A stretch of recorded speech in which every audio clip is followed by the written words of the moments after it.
Welcome, everybody, to House General and Housing. And today is the 25th of February already, 2026. Today, the first thing we're going to do is take up H 459, which is an act relating to the Parental and Family Leave Act, and the interaction with workers' comp. And we're going to have three witnesses, plus hear from Legislative Counsel. And then at 11 o'clock and after lunch, we're going to work on the Landlord Tenant Bill 772, furthermore markup and discussion. So without further ado, I'll tell you what, Julio, Yes, come and sit down. Have you testified here before? not this way. Not this. I'll tell you what. I think we'll introduce ourselves to you. Julio Thompson is director of the Civil Rights Unit. He'll introduce himself, but Debbie, why don't you start? Let's go around. I'm Debbie Dolgan and I represent St. John's Way, Concord and Kirby. Hi, Tom Charlton, Athens, Chester, Grafton, Wyndham. Hi, good morning. Leonora Dodge. I represent Essex Town in the city of Essex Township. I'm a big fan of your first name.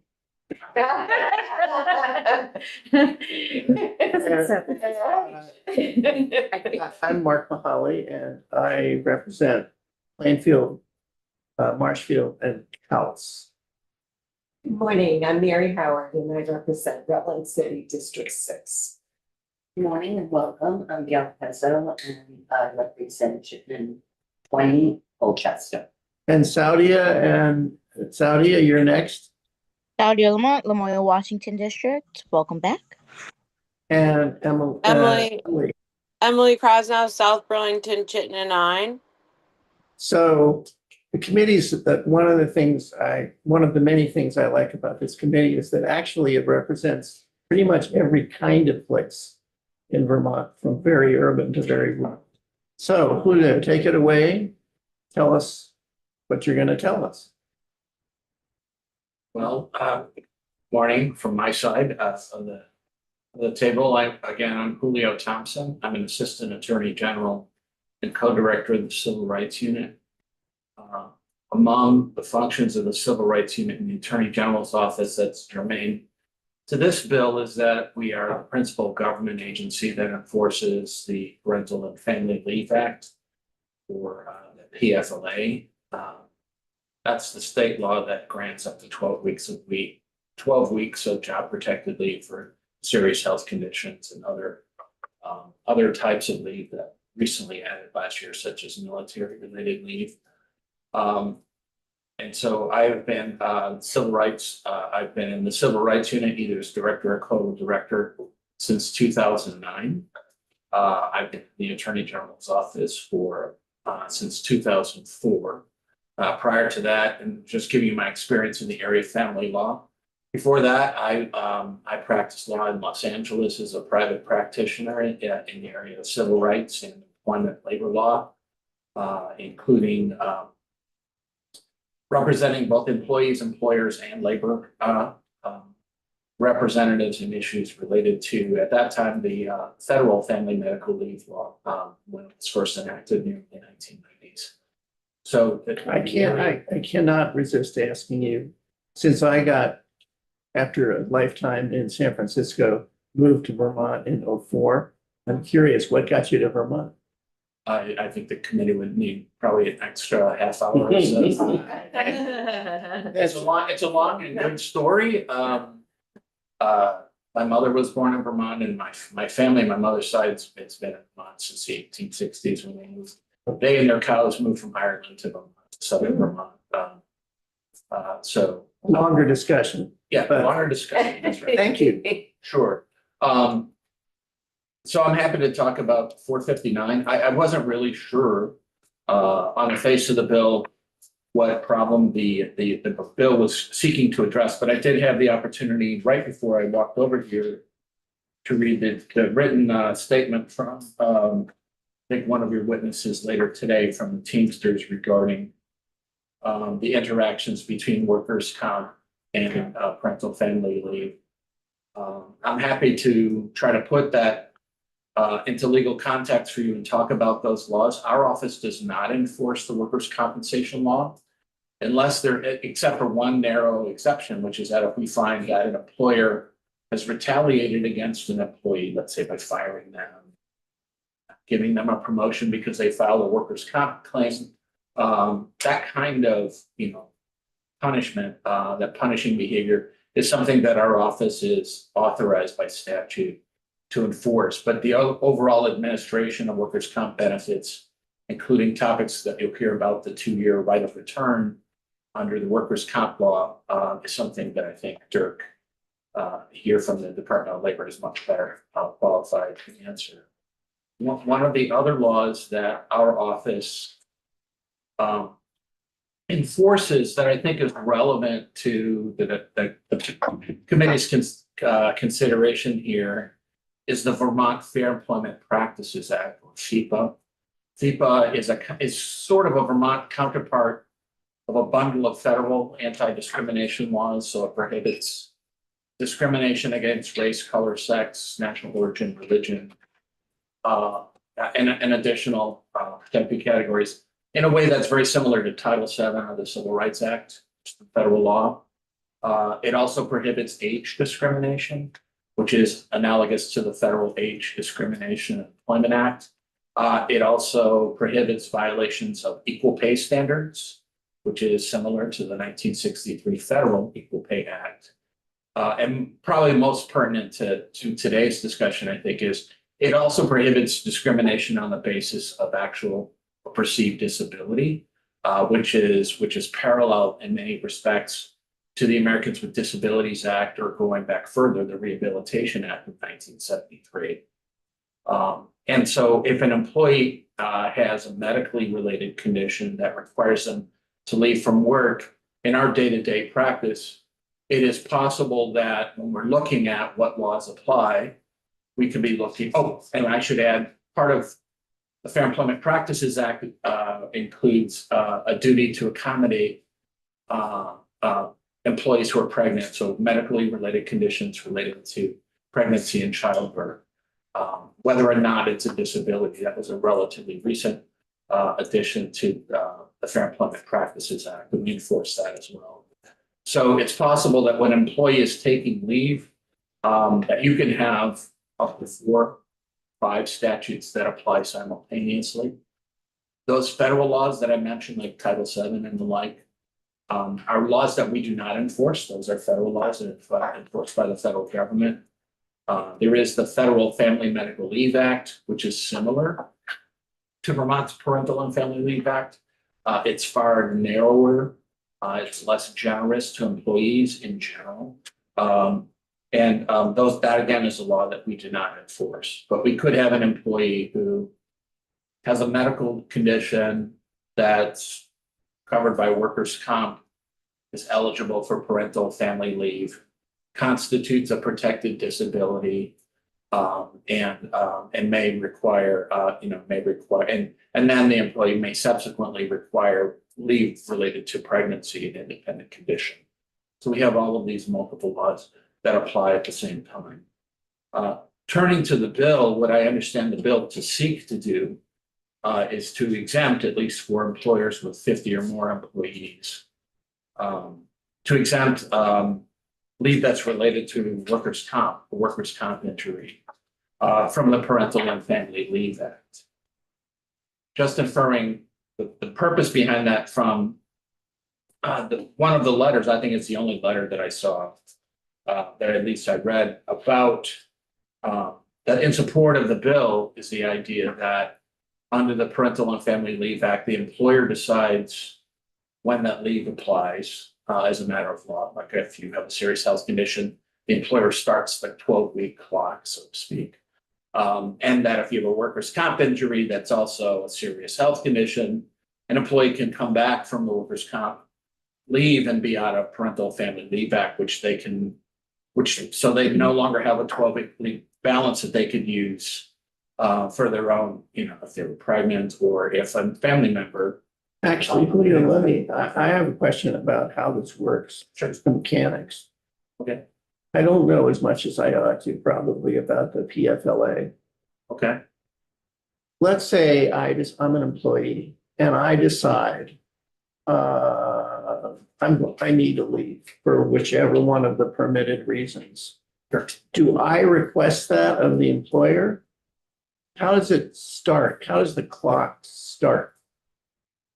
the clock starts, and this is true under federal law as well. I'm not from the US Department of Labor, but I know enough about the FMLA to say this confidently. The clock starts under state and federal law when the employer has enough information to know that the reason for the leave qualifies for PFLA leave.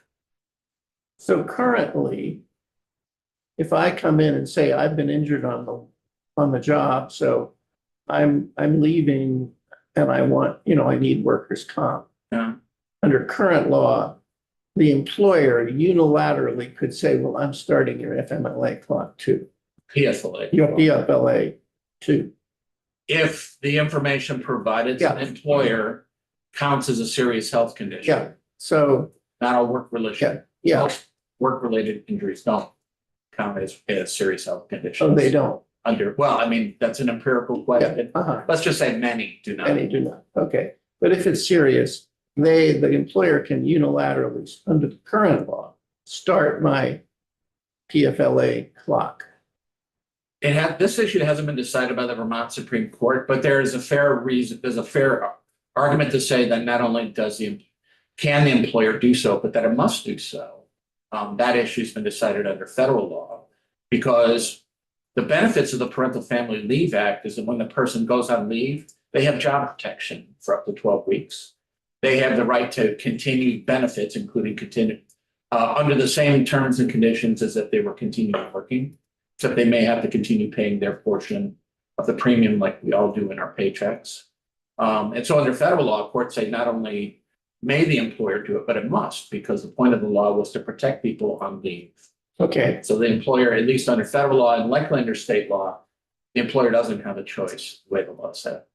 Go ahead. So how does that work as far as the medical benefit with workman's comp? So, I mean, you can hear, I think, probably a better description of the workman's comp side of it, but workman's comp provides payment of medical costs that are traceable to the injury or illness that's compensable. So if someone has a work-related injury, let's say they slip and fall and they break their arm, I think that was an example used in the letter. The employee who already has health, if they have health insurance, and not all employers do, of course, but if they have health insurance, then that's worked out between the workers' comp carrier and, let's say, Blue Cross or whatever the employer's health insurer is.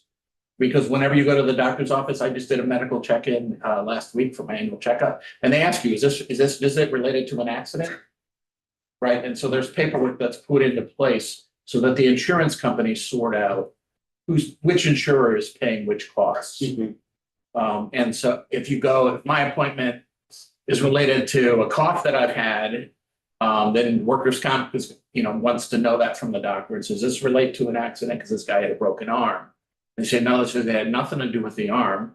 They're like, okay, Cigna or whoever is a private insurer would cover that. If the employee doesn't have medical insurance, the employer doesn't provide it under workers' comp, then the workers' comp insurer, and I think all employers are required to have workers' comp insurance. The carrier is responsible for picking up the medical costs, and including treatment, assistive devices, crutches, canes, wheelchairs, as well as rehab to get the person back to be able to work again. That's picked up by the workers' comp carrier. So that's how medical benefits are. And that's immediately if the injury or illness is a result on the job. Yeah, it's kind of, I think it's kind of, I maybe in over my head here. I think the workers' comp laws, if I recall correctly, and Dirk will definitely correct me if I'm wrong. I think there's like a 3-day exclusion period, like it starts to kick in 3 days after, unless it's a longer term disability. And disability, I mean inability to work, in which case everything from the accident forward is covered. I could be wrong about I that. think what we should do is wait until Dirk's here and then ask him all the questions we want to know about. It's a little bit out of our lane in terms of when the medical benefits kick in. So when I look at this bill, and the question is, it's kind of a policy question, do you want to exclude workers' comp from the 12 months? Do you not want to count that against the clock? As it does under state law and federal law, if the injury is a serious health condition or serious illness that's work related. What's not in here, and it's just, and I don't know whether it's oversight or intentional, but something to consider, is that as I read the draft, and I have draft 1.1 of the bill, as I read the bill here, the workers' comp injury, it doesn't count as it doesn't count as unpaid leave under the Parental Family Leave Act. And as I read that, as I understand it, that not only means that the 12-week bank is unused, but it also means that during the period of the workers' comp leave, there is no duty by the employer to maintain the employee's health insurance. Because workers' comp laws don't require that. There's no duty for the employer to maintain any other benefits that they might have had. So if they had profit sharing or some kind of some other benefits, the PFLA says all of your benefits will continue continuously for those 12 weeks as if you never left. So if this were excluded, those benefits would be denied to workers' comp employees, whereas now they would enjoy them at least for 12 weeks. So that's a choice you would have to make as to how you would address that issue. Under workers' comp law, if you're unable to work, the law provides that for a period of up to 2 years from the time you were unable to work, you have a right to return to your job for the next available position that I think it's called suitable alternative employment, which basically means a position that's similar, substantially similar to what you had, similar pay, but not the identical job if it's not available. And if you were to go to court about whether the employer's denying you that right or not, you would have to prove your case. The employer would have, if the employer wanted to defend itself, it would just have to prove by preponderance of the evidence, 50.1%, that it wasn't available. Under the Parental Family Leave Act, the employee's rights are stronger. The right of return right is stronger. If the employer, you're in the same situation, employee is out for 8 weeks, they want to come back, and the employer says, sorry, we filled that position. It's not available. The employer can only defend that action by a standard of clear and convincing evidence, which is more like 66 or 67% in court. So it's a tougher burden for the employer to carry. And so looking at, depending on which side of the coin you look at, the PFLA makes it harder for the employee to defend not bringing someone back than the workers' comp law does. Or on the employee side of the coin, it gives the employee a firmer right to reinstatement to the same or similar job than the workers' comp law does. And so if you exempt workers' comp injuries, you'll be part of, at least as written, employees will have a harder time, somewhat harder, than they did under the PFLA to make the case if there's a dispute to get their job back. Is there, I mean, I have no idea what we will do, but is there a legal barrier under the PFLA? If we were to provide that the decision about whether to start PFLA simultaneously with workers' comp were elective on the part of the employee? Well, I mean, there's no barrier to do that. I think that's a policy decision about, I mean, the letter that I saw today describes something like this gap in coverage as a loophole. I wouldn't describe it as a loophole because I'm confident that this legislature did not ignore this issue. It was just a matter of where it drew the line, and I'm positive that Congress did that because I followed very closely the FMLA when it was going through Congress. They were because the PFLA and the FMLA create costs on employers in terms of keeping a position available, in terms of maintaining health insurance for someone who's not working. And so those were where the lines were drawn, and Vermont drew the lines differently than state law. As a matter of practice, the employees do, for at least some conditions, have the right of choice as a practical matter, if they conceal from the employer why they're taking leave. Because the employer, if employee, for example, has, let's say they have a serious health condition, forget workers' comp for a second. But in general, if an employee just tells an employer, I'm taking 2 weeks off, but doesn't disclose to the employer that they're doing so for purposes of a medical procedure, those 2 weeks are never going to be counted as PFLA unless there's evidence that the employer knew it was for a serious health condition. So in our enforcement practice, when we see cases, and we're looking at, is this employee protected by PFLA or not? The evidence we're looking for is what information was provided to the employer. Now, in the workers' comp context, that's harder to do if the employee reports workplace injuries, but our practice experience is that employees don't always report workplace injuries either, seeking their own medical treatment and not ever disclosing it to the employer for various reasons, maybe fear of retaliation, or for maybe they don't want to use their PFLA back. And so the facts on the ground tell us that in some instances, employees make this choice on their own. In so doing, what they are forfeiting is job protection under the PFLA. But for some of those employees, they already have job protection under a collective bargaining agreement or something else. And the PFLA itself doesn't prevent the employers from providing more generous benefits, more job protection, more leave than is provided under the PFLA. Do you have a question, Emily? I do. I have two. My first one, thank you, Julio. My first one is, what are other, you're an expert in this field. I'm dubbing you that. What are other states, have you seen this come up in other states, and what is their solution, or what have they done in that? That's my first question. Do you want both now, or do you want? I'll take both. Okay, so that's my first one. I'd like to know what other states have done about this.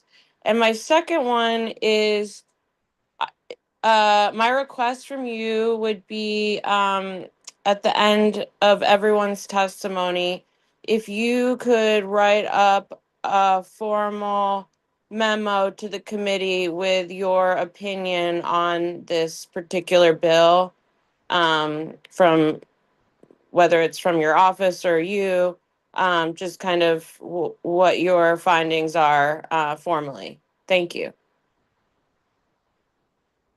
Okay, well, with respect to the second request, I'll forward that request to the Attorney General's office, and I'm not sure I'm making findings here at all. I'm just. Well, it would just be your testimony, whatever. Okay. And with respect to the first question, I haven't done research on this issue for other states. We weren't asked to do that, and I haven't seen it.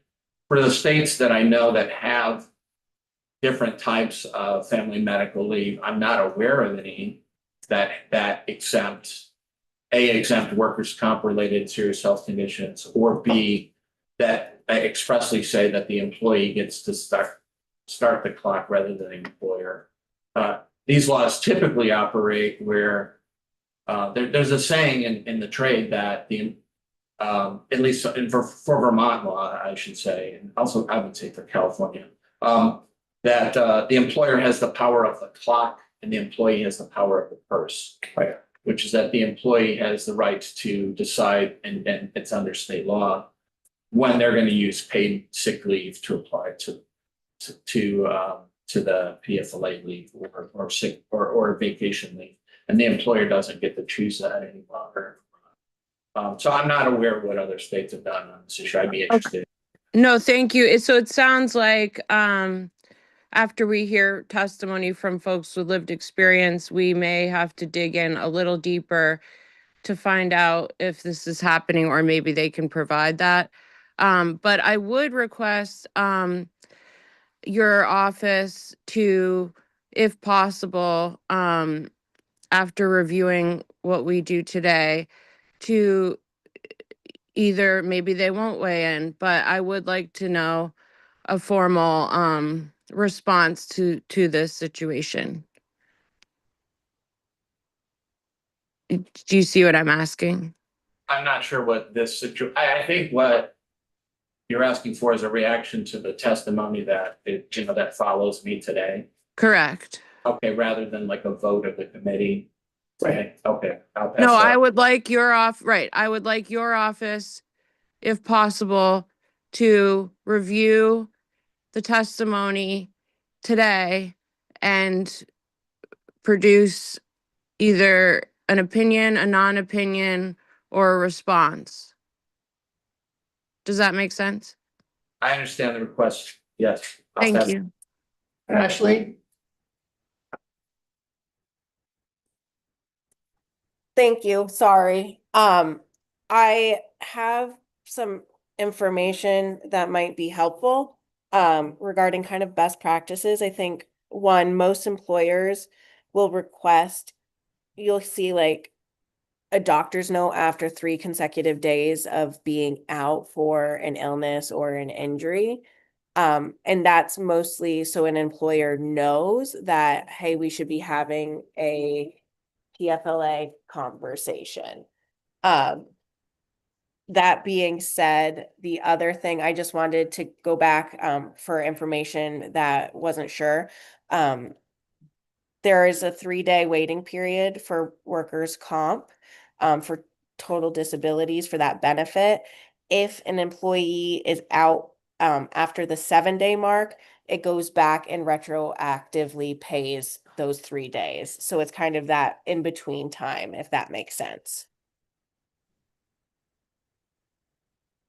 Thank you. I have just one more question myself. I think you've answered this. I just want to reflect it back, make sure I've got it right.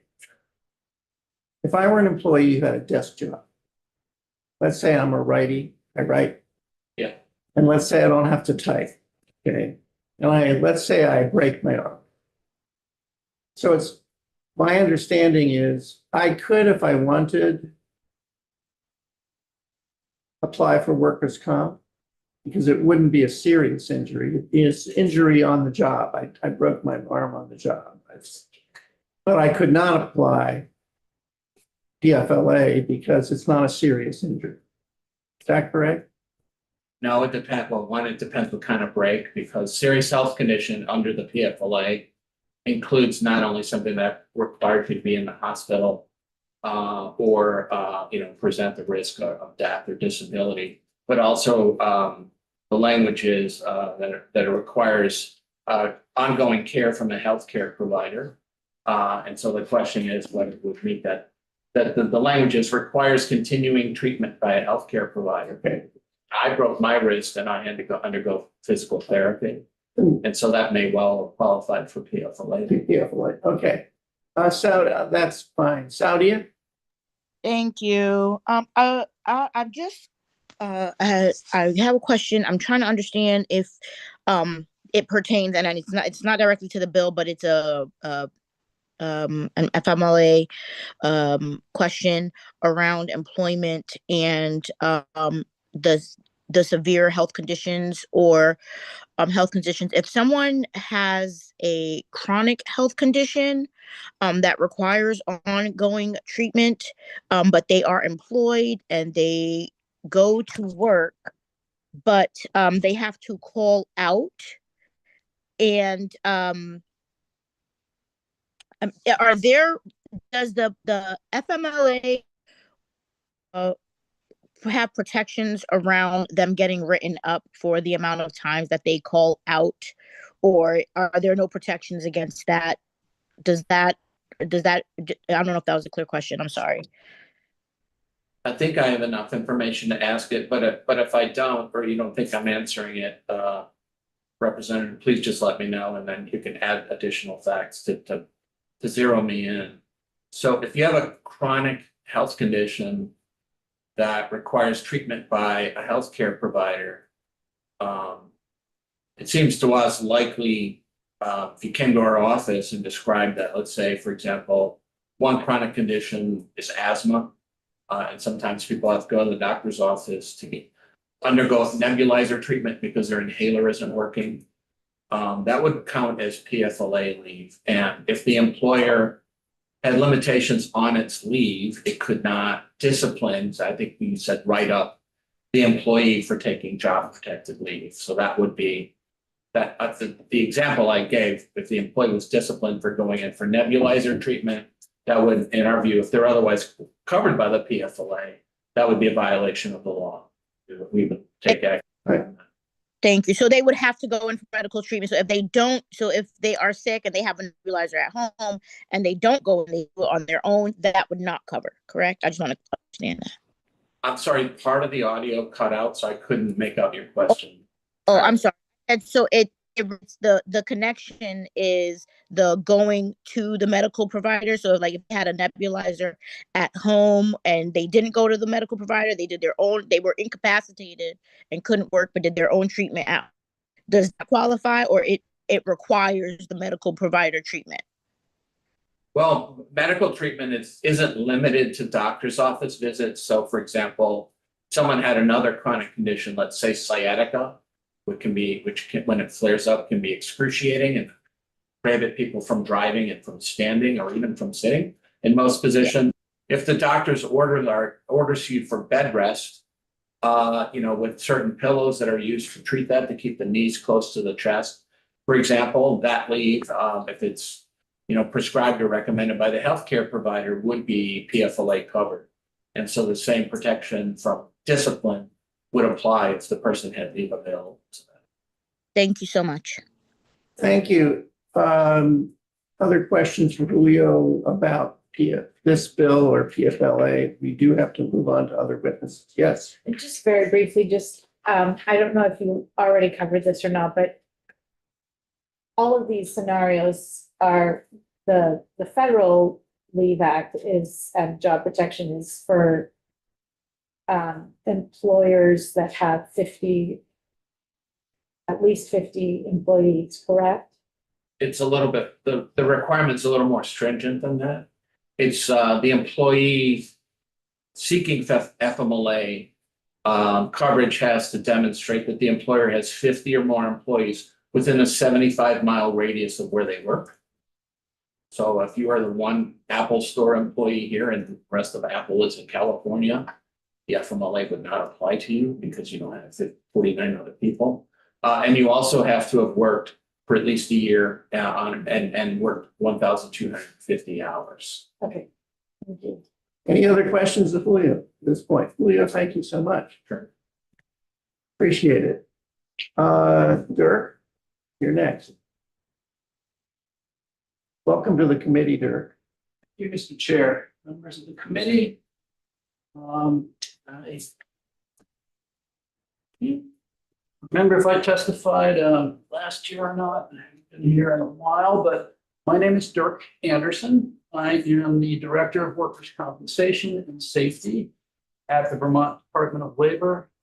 I've been in that position for approximately 4 years, and I've been with the department in other legal capacities since 2002.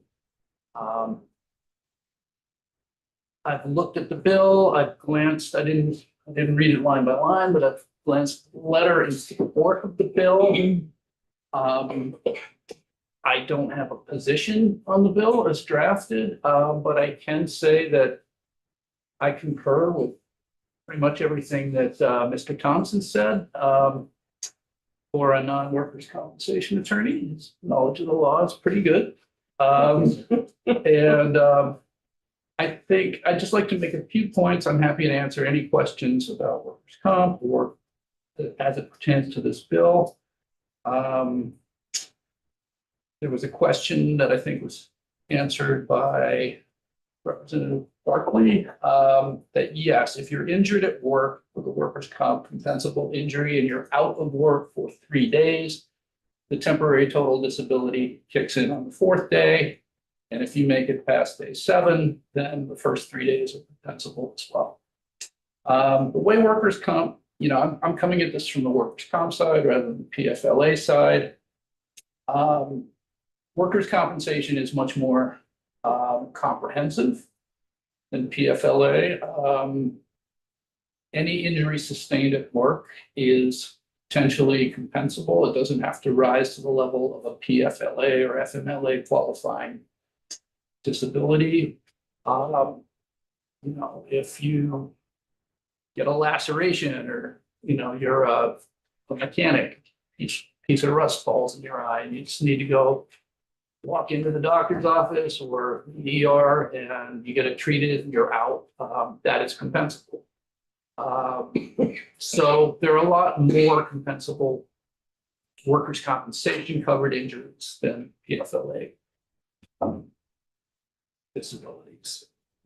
So that's one point. I would also concur with Mr. Thompson that the protections granted by the PFLA are more robust than those than the protections you have under workers' compensation law in Vermont, because even though your injury care for your injury is covered, medical treatment, time out of work, what we call temporary total disability is paid for by your employer's insurance carrier at 66% of your average weekly wage, as long as you are unable to return to work.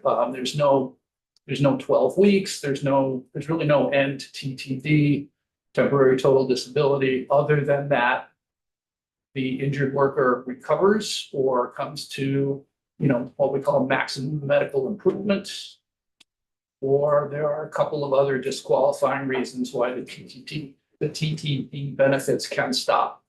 But if somebody is seriously injured and they need to schedule a surgery and they can't get the surgery for months and they're unable to work during that period, workers' compensation will cover them through temporary total disability. What workers' compensation does not do, and this is, I think, important to consider in light of this bill, is keep you in your job with your benefits, as Mr. Thompson testified. So if you're injured at work and it's a compensable workers' comp injury, you may be at a temporary total disability benefits. But your employer has the right to say, look, it's the busy season. I totally need somebody doing your job. I'm bringing somebody else in to do it.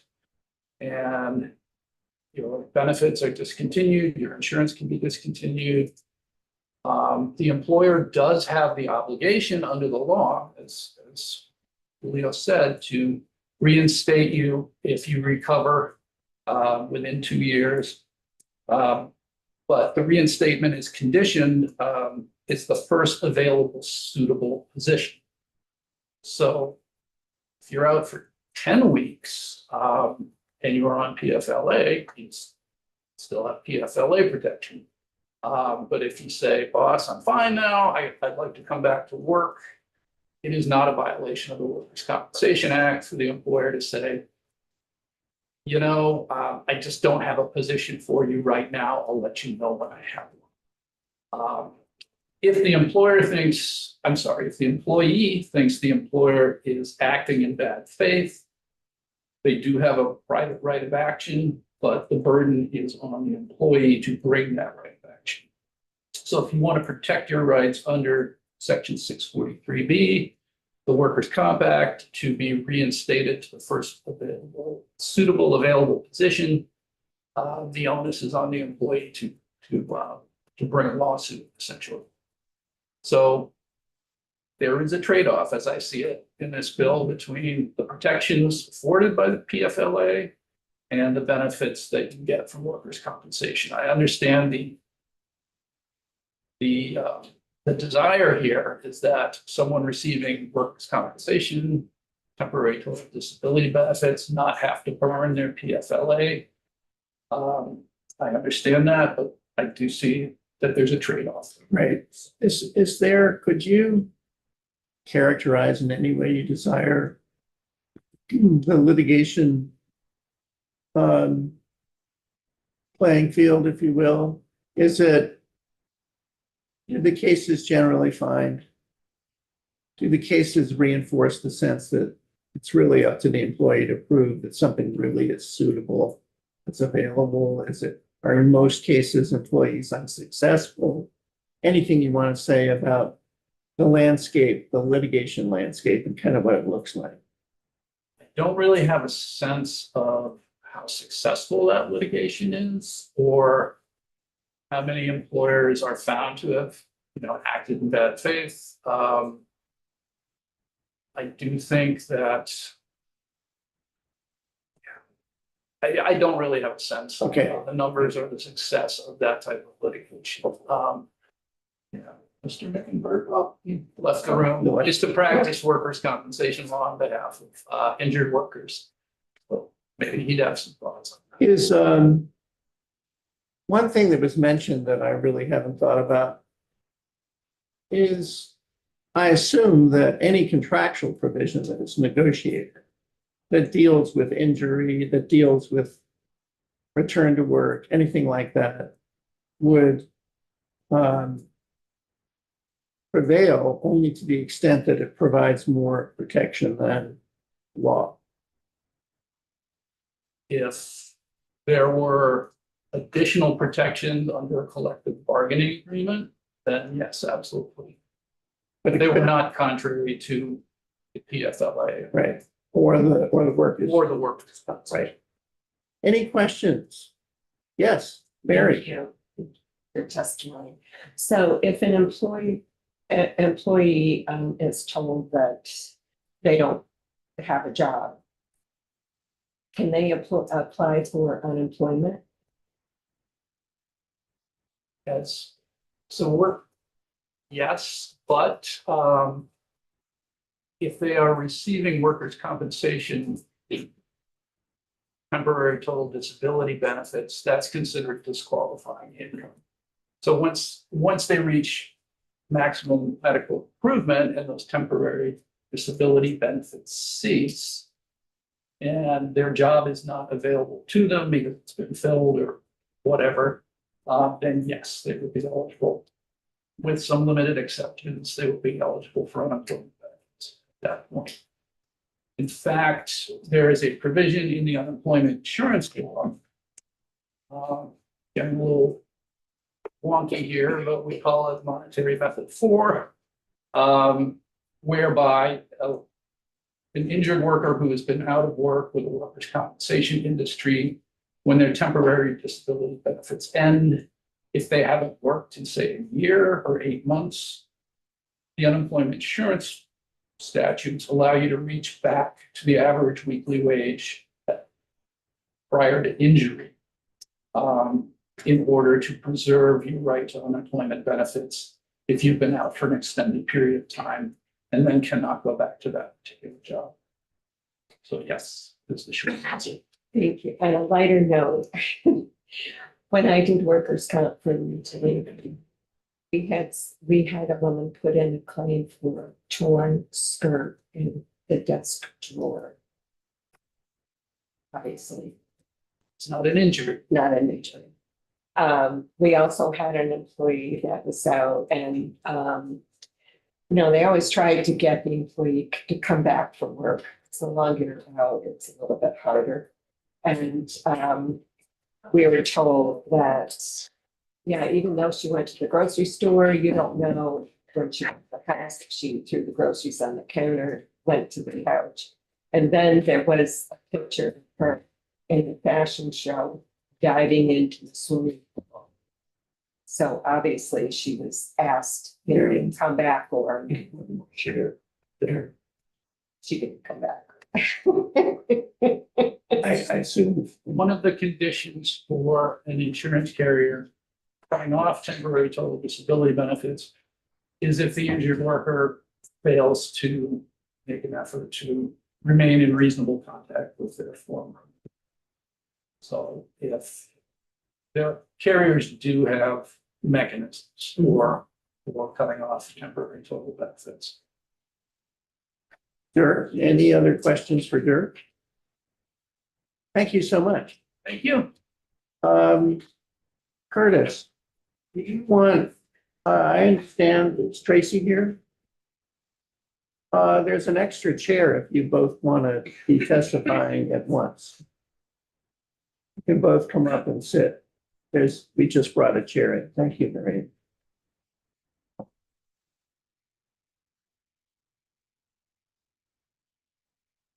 Welcome. I think you probably heard our introductions of ourselves. Curtis, you want to introduce yourself, and also Tracy, if you're going to speak, tell us your name, et cetera, and please proceed with your testimony. My name is Curtis Clough. I'm the president of Teamsters Local 597 in Vermont.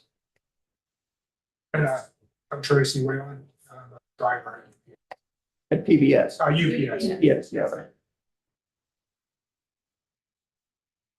Please tell us what you want to tell us. Okay. Well, I appreciate the opportunity to be here and discuss this with you today. I appreciated listening to the previous testimony on, the shortcomings of the protections for workers who are injured at work. So at Teamsters Local 597, we represent over 900 women and men that have built successful careers in sectors such as package delivery, freight, dairy processing, public transit, school bus services, building material, and wire and cable manufacturing, police services, municipal highway maintenance. Our members work in the private and public sector, and they're proud to serve the residents. Local 597 is looking to address what we see as a problem that's arisen for workers that need access to workers' compensation insurance when they're injured at work. And here's a real life explanation to illustrate the issue. Jane suffers an injury at work, breaking her arm. Jane goes out on workers' compensation for 12 weeks. During this time, she receives a letter from a nationwide HR company, such as the Hartford, and returns to work when her arm is healed and she's cleared by her doctors. Jane returns to work and later notifies Human Resources that she's pregnant and will need to apply for parental and family leave. HR informs Jane that she does not have any family leave remaining, as she used her time when she was out with workers' compensation injury. The company signed up Jane for parental and family medical leave to run concurrently with her workers' compensation without her approval and without her consent. After learning she'll not be able to use either state or federal family leave, Jane uses up all of her sick time, taking days here and there to attend appointments for prenatal care. On the day that Jane gives birth, Jane is not able to take maternity leave. She needs to make the decision there and then as to whether she risks getting fired for absenteeism and losing her job and all of her medical benefits for herself and her family, or if she will continue to come. Jane reports this to the Attorney General's office, thinking this must surely be a mistake, certainly must be against the law. The Attorney General's office gets back in touch with her and lets her know that, like with the federal act, the only requirement for the employer to be able to use up her job protected time under the State Leave Act is that her employer needs to inform her that she was being signed up for this, which they did. H 459, an act relating to the Parental and Family Leave Act, is simple and straightforward legislation. It seeks to close what we view as a loophole that has had a negative impact on Teamsters and working families throughout the state. H 459 requires employers to require employers to receive consent from workers before signing them up for parental and family leave while out on workers' compensation injury.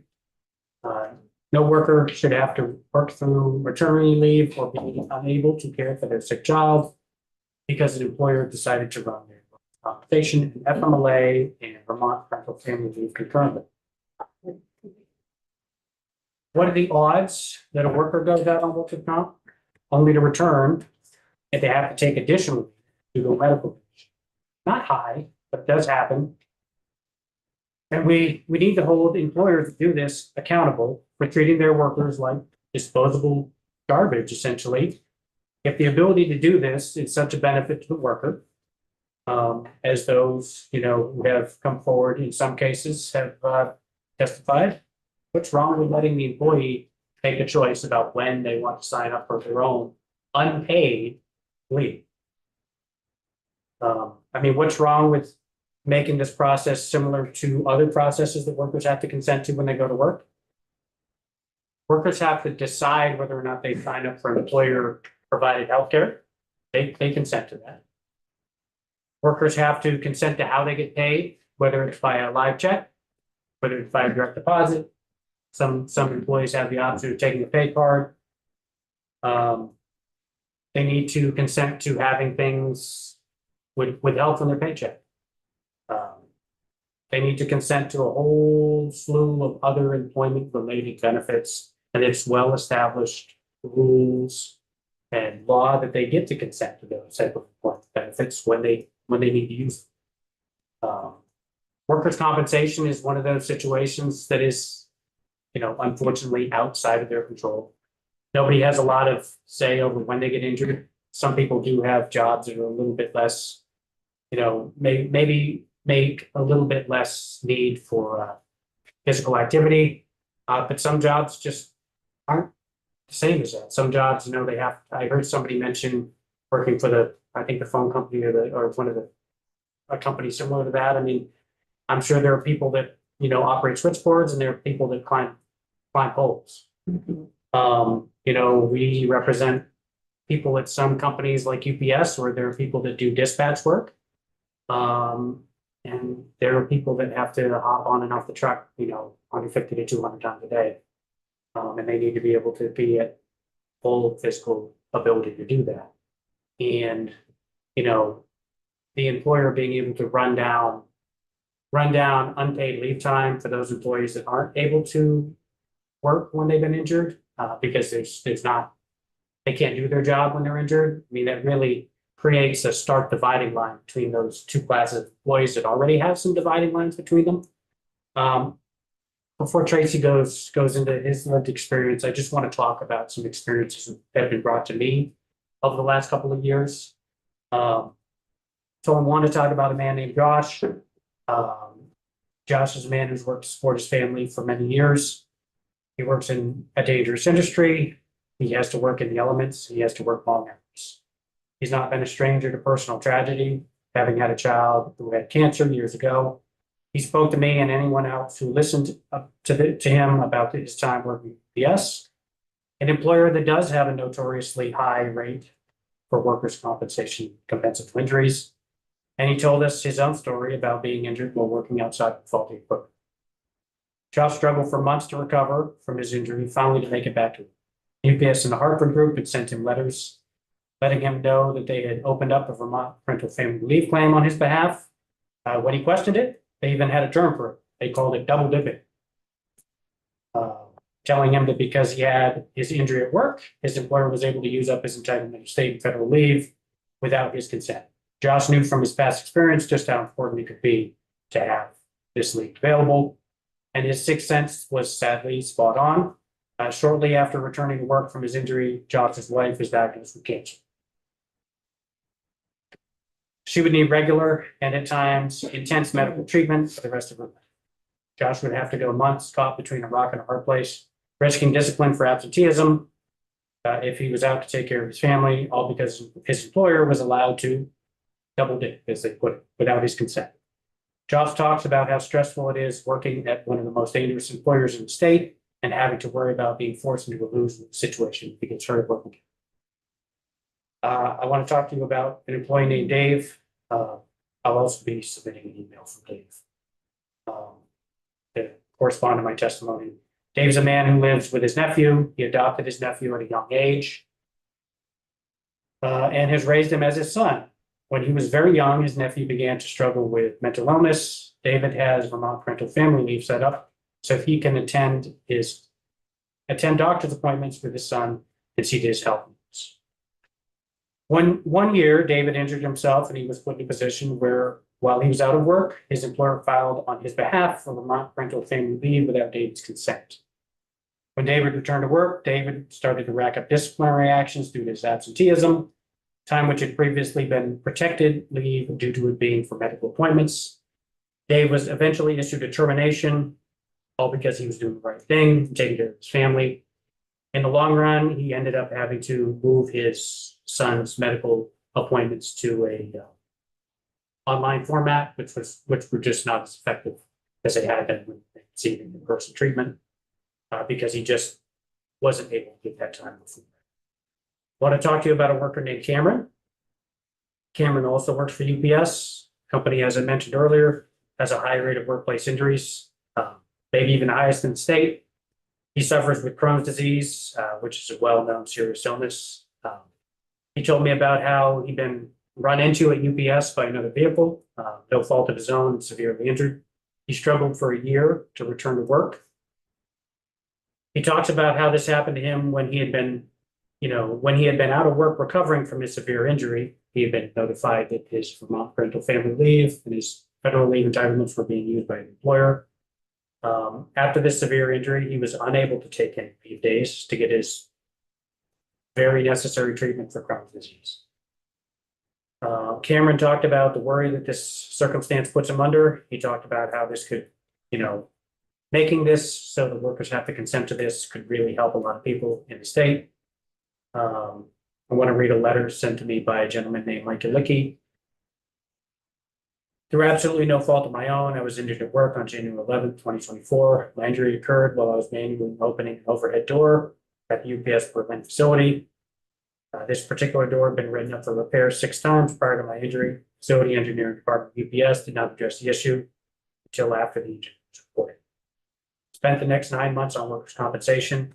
During this time, the Hartford Insurance reached out to me via mail. The Hartford is a Vermont parental family leave provider for UPS. They notified me that UPS opened a claim in my name. This was done without my knowledge or consent. I called them immediately to let them know that I was not on Vermont parental family leave, that it was a workman's comp through Liberty Mutual, my employer's insurance company. I was extremely confused as to how the company was in both buckets simultaneously. I did and still don't understand how it could be on both items at the same time. I was told by many sources that unfortunately this was something that the law allowed. Unfortunately, during that time when I was out for my injury, my father, Stanley A. Ulicki, was diagnosed with cancer. My parents live in Kankakee, South Carolina.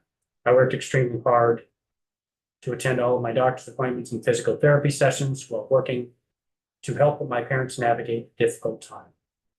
I did almost all of this over the phone due to the miles between us and the physical therapy appointments that I was doing to get myself back to work as fast as possible.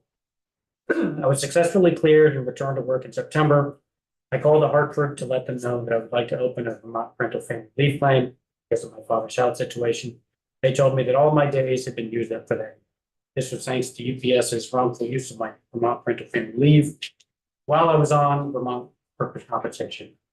Spent the next 3 months working 60 hours a week, 12 hours a day, 5 days a week, driving the UPS package car. On 3 weekend occasions, I flew to South Carolina on Saturday morning, flew home on Sunday night to help my parents during this very hard time. All while returning to work in time for Monday morning. My parents needed a lot more help and more time from me than I was. Unfortunately, UPS threatened me with discipline if I was to miss any days because I had no days left in my bank.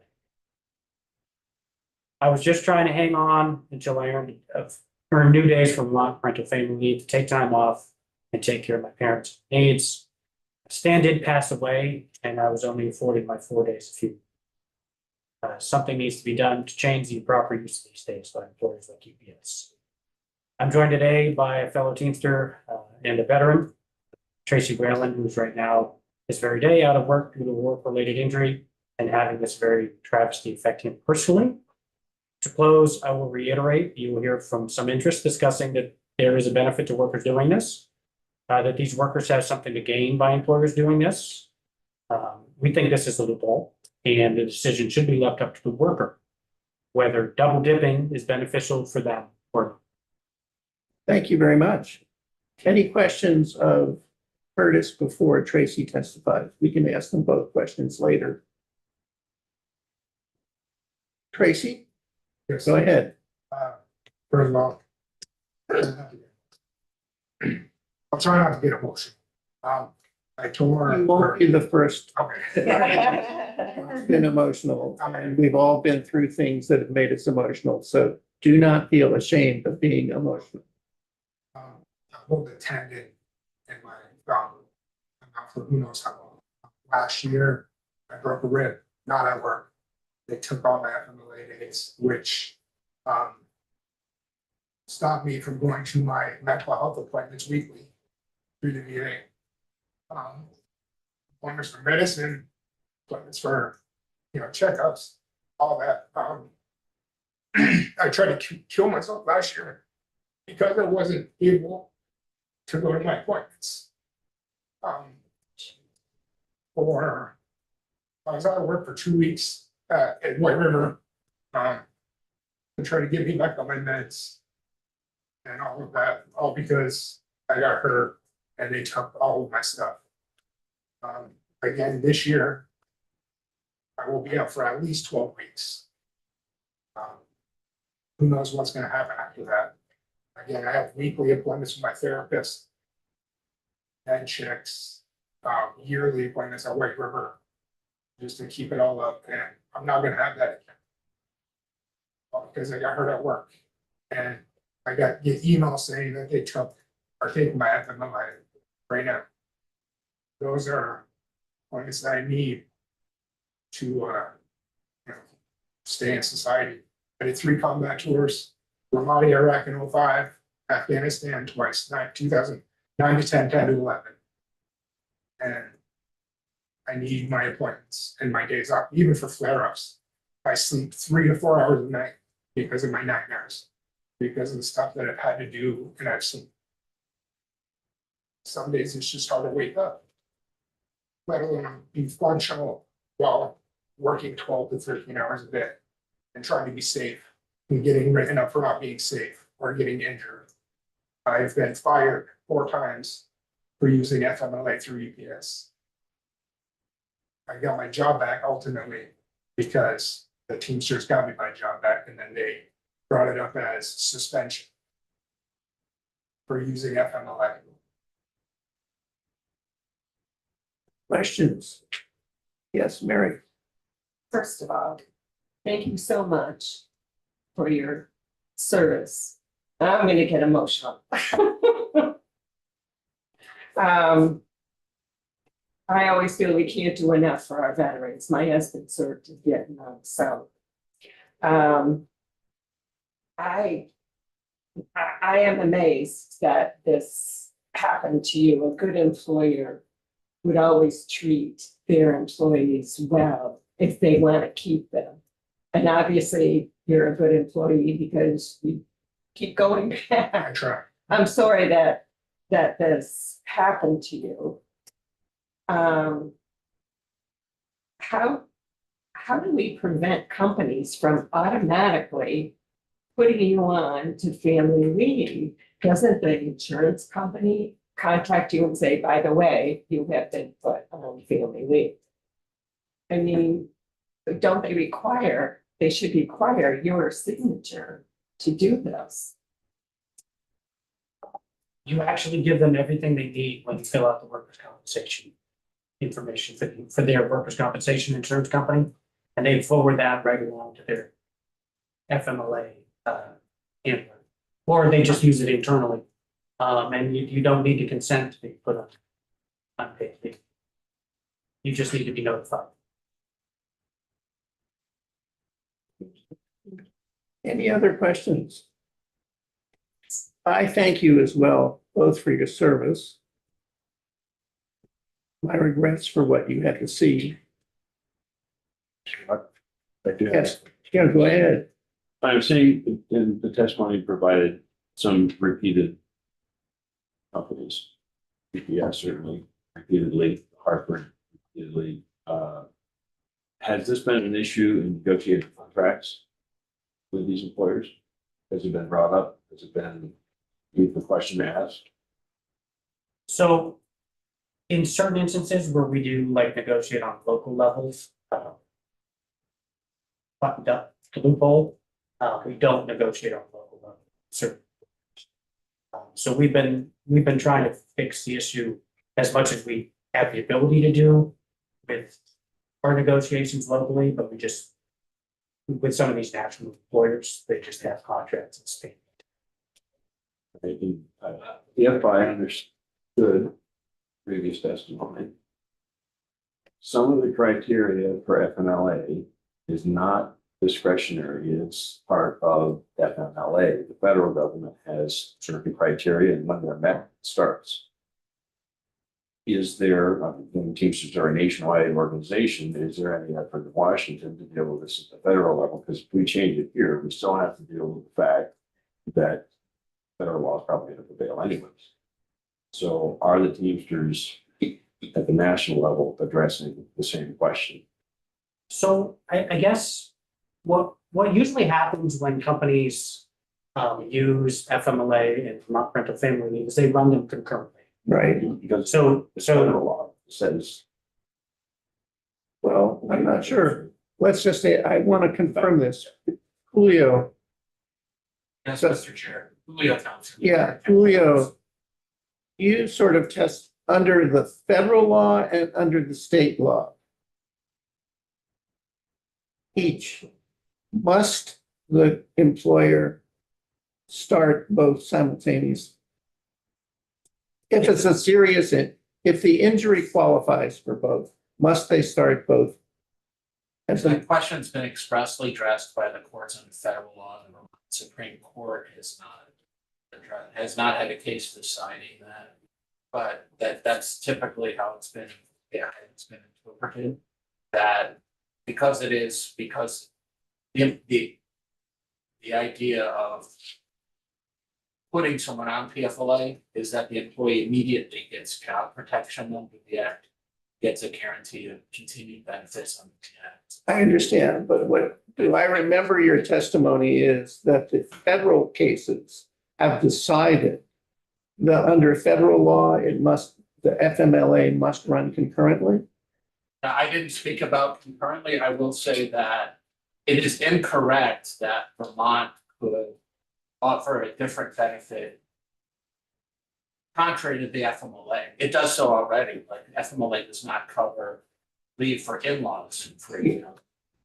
So the FMLA has a specific provision that says, in the event of a conflict between state and federal law, the law which provides more generous benefits to the employee governs. But what I'm trying to address is the issue of, that was raised by Tom, which is the issue of, let's start with the state law. I understand that your testimony is that no cases yet decided whether the employer must start the FMLA Right. simultaneously with PFLA, right? That's right. I'm not aware of this. Okay. Are you aware of any decisions by the federal courts that an employer must start FMLA simultaneously with workers' comp? Yes. With workers' comp as opposed to a serious health condition. Right. If Um, must they do both at the same time? There may be cases, I mean, the FMLA only arises if there's a serious health condition. So if you get rust in your eye, the FMLA doesn't arise. For example, and that could be a workers' comp injury. Right. So I want to distinguish the two, just Yes, to make sure. I but understand. supposing that both do apply. Right. Yeah, there's no court that I'm aware of that has preserved for the employee the right to elect FMLA if it's work-related. But The only question, if it's a serious health condition, when the employer learns that it's a serious health condition, the FMLA clock starts ticking. Irrespective of the source, broken arm on the weekend or a broken arm at work, they're treated the same. under the FMLA, Under so. the FMLA. So an employer, if it qualifies under both workers' comp and the FMLA, the clock on the FMLA automatically starts to run. That's right. And Vermont we- can't change with the And FMLA. we cannot change the FMLA here That's right, but you, by preventing the clock from running. right, you can only affect the PFLA clock, Right. which can run concurrently or independently. Or independently, but we could, so as I understand, Curtis, your testimony is not that you either do or do not want them to run simultaneously. You want the employee to decide that. We'd like the employee to be able to decide regarding their state. Right, they're state, yes. We understand that you guys said that. Yeah, I got it. I just wanted to say that I wanted to ask you, did your injury occurred on the job Yes, January 2nd, at UPS? yes. How did it happen? I was putting my truck into park and jumped up and my thumb just bent back Okay, and it pulled the tendon. right. But your job is on a truck, a UPS truck, Correct. I'm a driver. right? Thank you for taking the time to come and talk to us. Really, not everybody is willing to do that. Again, sorry again, I got emotional. That's I don't think you should apologize for that ever. Thank you. Questions by the committee? We're at this point, thank you very much, both of you. At this point, we're going to stop. We're going to take a break. In a bit, Cameron will be here. He's supposed to be here right now. Let's take a short break. Everybody, bio break here.